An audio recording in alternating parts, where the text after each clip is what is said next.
Sziasztok! Én itt Szőke Dániel vagyok, és azt szeretném mondani, hogy nyugodtan jöjjetek hallgatni a rádiómat. Podbeanen is fönn van, egyik posztomban ott van a linkje, és YouTube-on is, ugye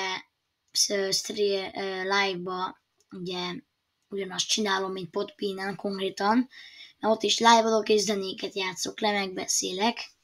Szóval nyugodtan csekkoljátok le Podbeanen is, lent van a leírásban a linkje, mármint a YouTube-on, Facebookon, mert mind a kettőre kiposztolom ott, meg egyik posztomban ott van, amiben ugye oda raktam a profilomnak a linkjét, hogy ugye aki akar jöhet hallgatni, és be is követhet, hogy tudja, hogy mikor live-olok.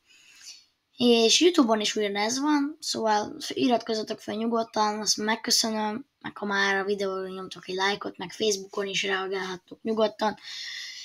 És hát igen, nagyon megköszönném, hogyha Podbeanen is bekövettek. Ja, meg ez TikTokra is kimegy, szóval ott is kövessetek be, lájkoljátok a videót nyugodtan, rakjátok kedvencebe, osszátok meg, mindenhol osszátok meg, azt is megköszönöm, ez nagyon nagy segítség nekem, gyertek minél többen hallgatni. Lehet kérni zenét, tudtok kérni tőlem, kérni egy számot magatoknak, aki ismerősötöknek, és üzenetet is küldhettek neki.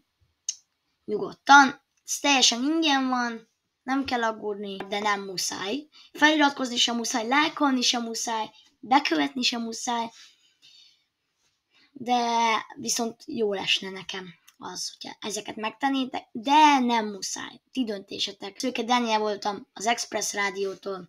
Sziasztok!